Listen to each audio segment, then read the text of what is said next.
Alright guys, it's me Julian the One Ring Jedi, and these beauties are the new fucking iPhones. We got yes, it's new iPhone time. We got the iPhone 16s, so we got iPhone 16, 16 Plus, 16 Pro, 16 Pro Plus Max, Alpha, Megatrons, Go Power Rangers.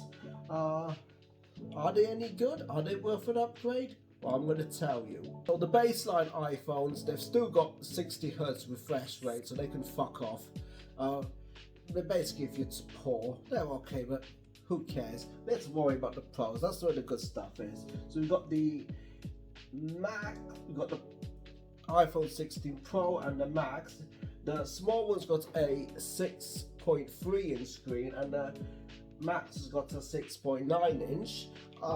For me, the biggest thing about these new iPhones is the new screen. Basically, they've increased the size by 0.2 of an inch, so the Max is up from 6.7 to 6.9. And by shrinking the bezels, not making the phone bigger. I haven't seen them in person, but I think that's going to make kind of a difference to how it looks.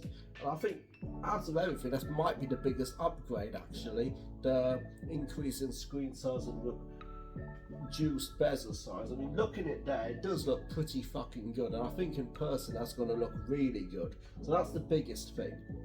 Processors, we got it's the same old bollocks. It's the A18 on this one. It's about 15% faster than last year's one. Apparently also the move throttling is going to be better, so if you're the sort to play games on your phone, this won't heat up as much. So that's something. The battery in the phone, I think it's about the same size as before, and be about the same, maybe a little better from what Apple is saying. They've got good batteries on them anyway, so no real change there. Camera is been slightly upgraded. I think the ultra wide is better. Could read you the stats of all of them, who can be bothered? And it's not just the hardware, it's more down to how the software processes. But the cameras, you know, it's iPhone, you know it's going to be fucking good. Speaking of the camera, one of the main features on this is, you can't see it around there, but it's got a button. Yes, a button for the camera. Now I know what you're probably thinking, didn't phones fucking about 20 years ago, like old Sony Ericssons, have fucking shutter buttons? Yes they did. We've basically gone back to having a shutter button on the phone. Now admittedly, rather than just to press to turn it on, because it's got lots of, it's a touchpad basically, so you can bring up the camera, move things around. I mean, it's good. Is it worth it's a nice feature. Is it really worth upgrading for? You can tell Apple are running out of things to do with their phones, because 2 years ago we got the dynamic island, which is nice but nothing special. Last year we got an action button, and then we've got another fucking button. Next year probably another button. Who the fuck knows?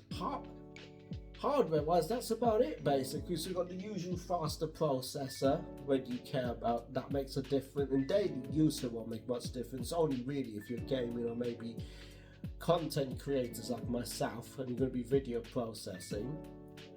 And the new camera's about the same, and a button.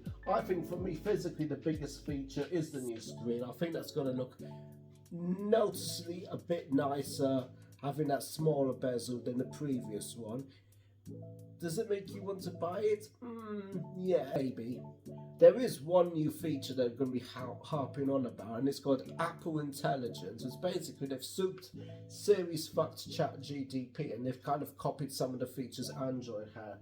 So you got like basically their version of Google Lens, Circle to search, and erase, translates, basically the stuff you had on the Galaxy S24. This phone's now got it too.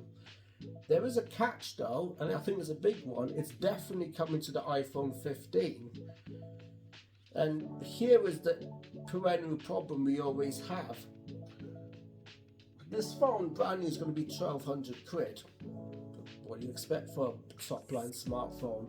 But you could probably pick up an iPhone 15 for, maybe if you get it second hand, you can get them for 800 quid, so you're talking 400 difference. And what are you getting for 400 quid extra? You're getting a nicer screen, that's one thing. A button, 15% faster processor, depends how you use your phone, and essentially kind of the same camera. And obviously all the software's every bit of the software is going to come onto the new onto the 15. I don't know how far down they're going to bring that to the 14 or whatever, but for the most part, that's what you're getting. Is the screen worth an extra 400 quid?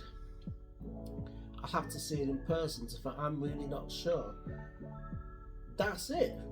Your iPhones. Are you gonna bother getting it, or will you maybe just go for 15 and save yourself the money? Like, comment and tell me what you think. Bye guys.